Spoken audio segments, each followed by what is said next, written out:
Hey YouTube, Kira Twig here, bringing you all my Rokket Yugioh deck profile for post dual power. Wanted to do an update to the Rokket deck. Received a good amount of support in the dual power booster set, revolving around just all the different Rokket support, including a new Link monster and a new trap card for the deck that I just think really helps the whole basic formula of destroying the Rockets to gain their effects and then take advantage of the easy Link summons to get out your stronger Boral monsters. And I'm still mixing in the Guard Dragons. I think of it as a strong engine that definitely does help to speed up your summons from the extra deck with all your different Link options for the Guard Dragon monsters, as well as their very powerful Reborn spell card. So without further ado, let's go ahead and jump right in to the deck profile. So to start off, for the Rokket monster numbers, I run 3 Magna Rokket Dragon. For those of you that are unaware, the Rokket monsters all focus on if a Link monster's effect is activated that targets this face-up card, you destroy this card and then apply an effect based on the Rokket that was destroyed. So for Magna Rokket, when it is targeted by the effect of a Link monster and destroyed, if this card is in the graveyard, you can target one monster your opponent controls and send it to the graveyard. And during the end phase of this card is in the graveyard because it was destroyed on the field by battle or card effect and sent to this turn, you can special summon one Rokket monster from your deck except Magna Rokket. You can only use each effect of Magna Rokket once per turn. So along with the special summon that all the Rockets share, you have the option to send a monster. It doesn't destroy it, so sending it can make sure your opponent avoids a lot of different effects if that monster would have been destroyed, sending it to the graveyard. Otherwise, so 3 Magna Rokket with its attack also just I think is one of the most beneficial Rockets for sure. So a definite 3 of. The same goes for Auto Rokket Dragon. Basically the same effects as Magna Rokket, but instead of monster, it is you send one spell and trap. And also the same special summon limitations. You can't special summon Auto Rokket off of Auto Rokket, but you can go for Magna Rokket and vice versa. So 3 numbers of both of these I'd say are the best to go for, since the ones you want to see most of the time to take care of a lot of your opponent's pesky cards. I also run 2 Anist Rokket. Now this one I like for the fact that it is an effect veiler, and it also limits your opponent's monsters from attacking when it is targeted by a Link monster for an effect, which the newest Link monster is Booster Dragon. This card is just so good in the deck. I'm happy we finally got it. An easy Link monster to make, but we'll get to that later on when we get to the extra deck. But back to Anist Rokket, just a more defensive one as well. If I open it up and I don't have any other place to go for, just a 2200 defense definitely does come in handy as well, just to play it safe. And then for some of the one-ofs, I run 1 Metal Rokket Dragon and 1 Shell Rokket Dragon. Shell Rokket takes care of adjacent cards in the same column and then the adjacent spots next to what you destroy in the column. And Metal Rokket can take care of the whole column. So just more specific cards. One-ofs, I'll special summon them out to the field with the other Rockets when I need them for those specific field setup destruction plays. And I also run 2 Rokket Synchron, just a tuner monster, also having the name Rokket, so another easy special summon. But if you have those options available to you to synchro summon out, this option for synchroing is another big mechanic for the extra deck. Definitely does help and come in handy.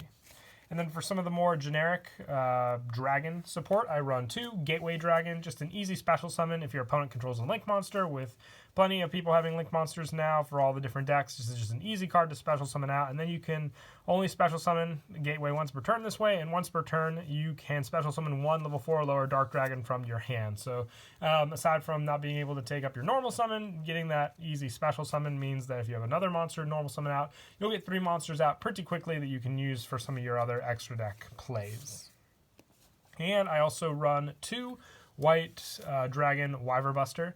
Now this, just with all the fact that the Rockets are all dark, makes it an easy special summon out to the field. Now with ban list right around the corner, if this video is released at the time when the ban list would have come out, just as a little extra precaution, if Wyverbuster does by chance get hit, not saying that it would, but just as an ordinary precaution, if you wanted to replace this card with anything, you would adjust your numbers for Metal Rokket and Shell Rokket, just giving you the additional numbers of these to keep the consistency with the rockets, like I said, but that's only if you need to adjust these numbers. But it's an easy special summon, and it also gives you search for Collapse Serpent, which I run one of just because of the fact that it's a search when Wyver Buster is sent to the graveyard. Same with this, if the Wyvers end up coming out and I need to replace it, just another additional monster. I would more than likely put in a third Gateway Dragon just as another easy special summon to go for.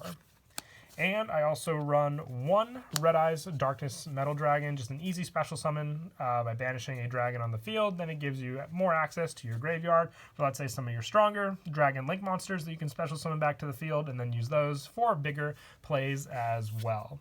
And then for the last monster, I run one Destrudo, plenty of dragons, plenty of ways to send it to the graveyard. We run Foolish Burial and Dragon Shrine. So just this with the ancient Pixie Dragon play that we've gone over before, working with the field spell for Boot Sector Launch. It's one of my favorite plays to make use of for destruction and draw power with the deck. So having Destrudo as that, or even just that additional monster for a Link Summon, definitely does come in handy.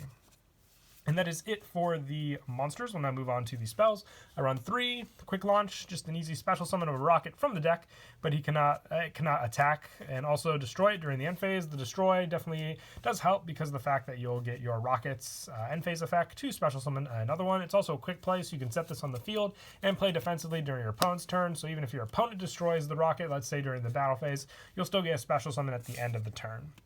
And I'm running 2 Squib Draw now just because we adjusted some of our numbers for Tactical Exchanger, which we'll get to during the traps.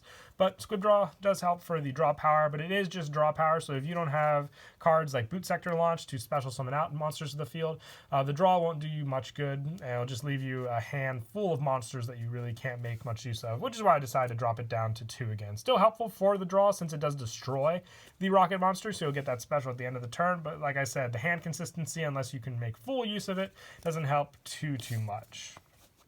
But the best card to help with those hands full of rockets is Boot Sector Launch. Through this field spell, you can either activate one of these effects and all rockets on the field gain 300 attack and defense. You can special summon up to 2 rockets with different names from your hand and defense. Or if your opponent controls more monsters than you do, you can special summon rocket monsters with different names from your graveyard and defense up to the difference. So depending on the play you want to go for, you can get a good amount of monsters out on the field to make use of with this field spell. So definite 3 of helps for all of your special summon plays.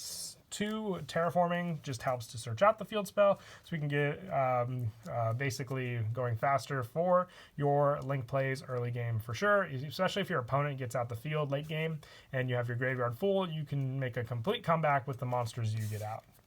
And I also run 3 World Legacy Guard Dragon, just an additional special summon of a level 4 lower dragon in the graveyard, which you can go for plenty of your other options as well, like Gateway, if you just don't have the option for the rockets, or if you already special summoned a good amount of them from Boot Sector Launch, then you use them for Link summons, then you have this in your hand, being able to activate it to special summon one back to the field to reuse, and the fact that you can move around your Guard Dragon Link monsters to have their arrows set up more properly for your special summon is another big key help for the deck. And I also run 2 Dragon Shrine. Sending a dragon to the graveyard can help set it up for Boot Sector Launch. Most of the time I use it for Frisson to get it in the graveyard for its special summon.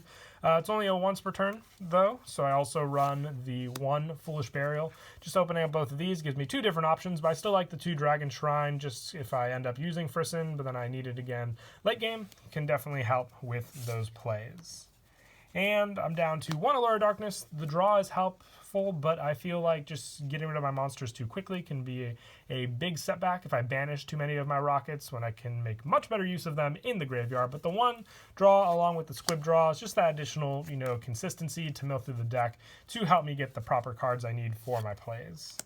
And lastly, for the spells, 1 Monster Reborn. This is just easy special summon of any of my big Link monsters back to the field to reuse. So pretty much staple there.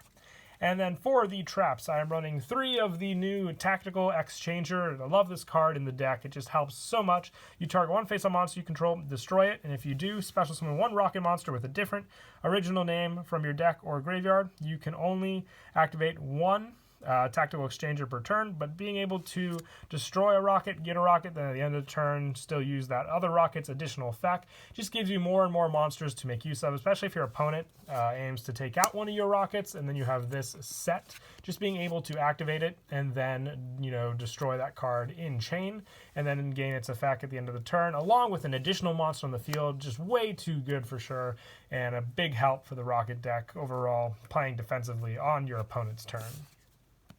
And that is it for the main deck. We'll now move on to the extra deck. I run one Booster Dragon. As I said before, this card has helped with so many plays. You need 2 rocket monsters to make it.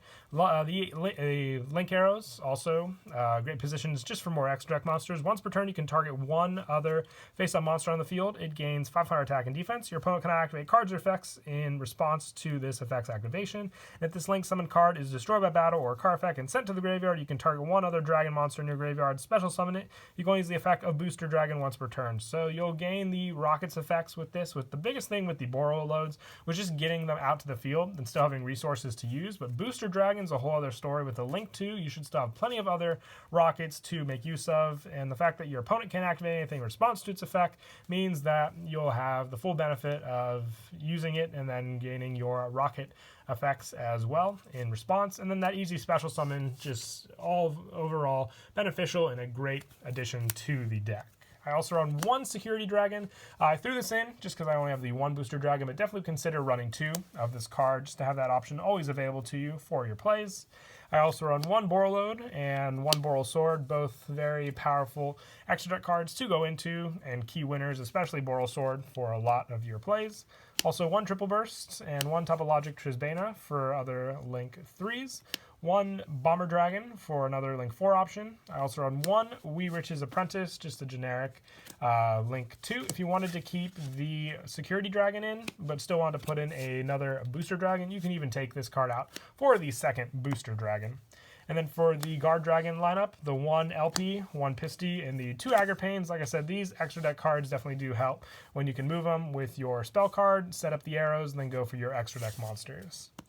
And then for the Synchros, spoke of it in the last video, but Ancient Pixie with Boot Sector Launch definitely does help just for that power with destruction and draw that you can do with this card. And also I run the one Black Rose Dragon, just another level 7 destruction option for cards on the field. And the key ace monster obviously is Borreload Savage Dragon. Just having this card in the deck for your synchro plays is another key and fun one to go for, especially if you set up your level 7 monster with Frisson and then you have your Rocket Synchron to go into, which most of the time is what I use with one of my level 7s, and Rocket Synchron being able to summon it back to the field to use. But that is it for the deck profile. I hope you all enjoyed the video. It definitely feels like I've done a lot of Rocket decks lately, but I love keeping the deck updated. It's one of my favorite from the Vrains series so far. So until next time, please don't forget to leave a like and subscribe, and Kira Twig out.